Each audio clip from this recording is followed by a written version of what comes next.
चेहरे पर कपड़ा क्यों डाल के जा रहे हैं? सब देख रहे चेहरे पर कपड़ा डाल के जा रहे हैं।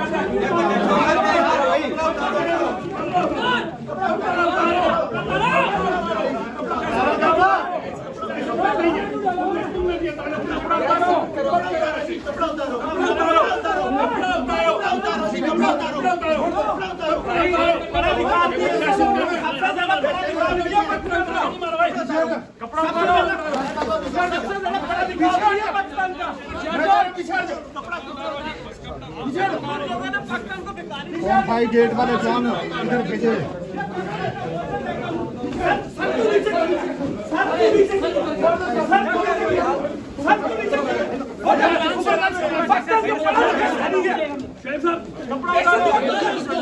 अच्छा बस ठीक है।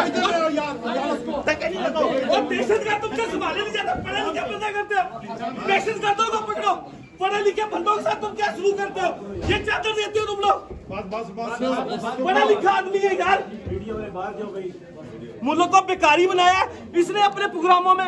इनसे दहशतगर्द नहीं पकड़े जाते, पढ़े लिखे बंदे। हद होती है यार। ये देखें जी, ये डालिए चादर जी। सबसे पढ़ा लिखा बंदा, दुनिया की यूनिवर्सिटी मानती है शेख साहब को। बिल्कुल। ये चादर डाली है, ये लो जी। किसकी है? पकड़ो। ये FI वाली क्या है? ऐसा सरकार में रख दो यार।